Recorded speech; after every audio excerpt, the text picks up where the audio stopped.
जय हिंद, जय भारत। सनातनियों, कब तक हम लोग ये सब आराम से बर्दाश्त करते रहेंगे? 28 लोग भाईचारे की भेंट और चढ़ गए कश्मीर में, जहां हमारे सनातनी लोग घूमने फिरने गए थे।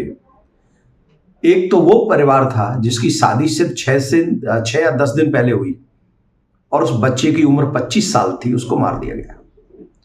और उस लड़की को इसलिए छोड़ दिया कि जा अपनी सरकार से कह देना, ये मैसेज है। तो मेरा कहने का मतलब है कि भाईचारे की भेंट चढ़े हमारे सनातनी 28 लोग कम से कम। और जो कहते हैं आतंकवाद का कोई धर्म नहीं होता, पता नहीं कैसे कह लेते हैं, वो दिल कहां से, वो हिम्मत कहां से लाते हैं। परंतु धर्म पूछ पूछ के गोलियां चलाई गई, धर्म पूछ पूछ के। एक और बात सुन ले सनातनी, जाति नहीं पूछी थी उन्होंने, सिर्फ धर्म पूछा था। अर्थात जो इस्लाम को नहीं मानेगा, जो हिंदू होगा, उसे मार दिया जाएगा, चाहे वो किसी भी जाति का क्यों ना हो। तीसरी बात मैं आप सबसे कहना चाहूंगा कि जो लोग कहते हैं, कसाब जब मुंबई में हमला हुआ था तो उसके हाथ में कलावा था, वो भ्रम में डालने के लिए आया था पाकिस्तानी आतंकवादी। तो उसे देखकर लोगों ने कहा था हिंदू आतंकवाद, कलावा देखकर कहा था हिंदू आतंकवाद। अब इतने लोगों की जान ले ली है ना, धर्म पूछ पूछ के जान ली है। मैं जानना चाहूंगा जो उस समय सीना ठोक कर कह रहे थे, क्या कोई कह पाएगा इस्लामिक आतंकवाद? हिम्मत जुटा पाएंगे? या हम लोगों को ही भाईचारे के नाम पे यूं ही बलि चढ़ाते रहेंगे? मैं सभी पॉलिटिशियन लोगों से ये निवेदन करूंगा, आखिर कब तक? जब तक हम लोग आखिरी बच्चा हिंदुओं का मर नहीं जाएगा तब तक हम लोगों को ये कुर्बानी देनी पड़ेगी, तब तक हमें चुप रहना पड़ेगा, तब तक हमें मौन रहना पड़ेगा। आपको कुर्सी इतनी प्यारी है अपनी अपनी, हम सबको मरने के लिए छोड़ देंगे आप?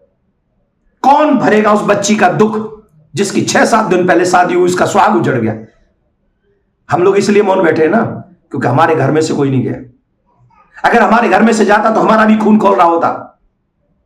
यही हमारा दुख है और यही हम सोच सोच के परेशान हैं। और हम हिंदुओं से भी पूछना चाहते हैं, हम उस भूमि के जीने वाले हैं, हम उस भूमि पर रहने वाले हैं जहां मां दुर्गा चंड-मुंड का वध करती है, महिषासुर का वध करती है, जहां की देवियां भी इतनी प्रबल होती हैं कि अंग्रेजों के दांत खट्टे कर देती है महारानी लक्ष्मीबाई।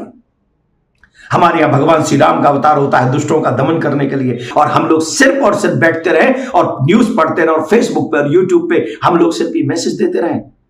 नहीं, अब समय आ गया इन आतताइयों को मुंहतोड़ जवाब देने का। जो गोली की भाषा समझते हैं उन्हें गोली की भाषा समझाइए, और जो बोली की भाषा समझते हैं उन्हें बोली की भाषा समझाइए। बहुत सहेलियां अब न सहेंगे, अब हद से ज्यादा हो रहा है, सीमा से ज्यादा हो रहा है। और इस सीमा से ज्यादा जब चीजें हो जाती हैं, सारी सहनशीलता हमारे वट में नहीं आ गई, सारा शांति दूत हम ही नहीं बन जाएंगे।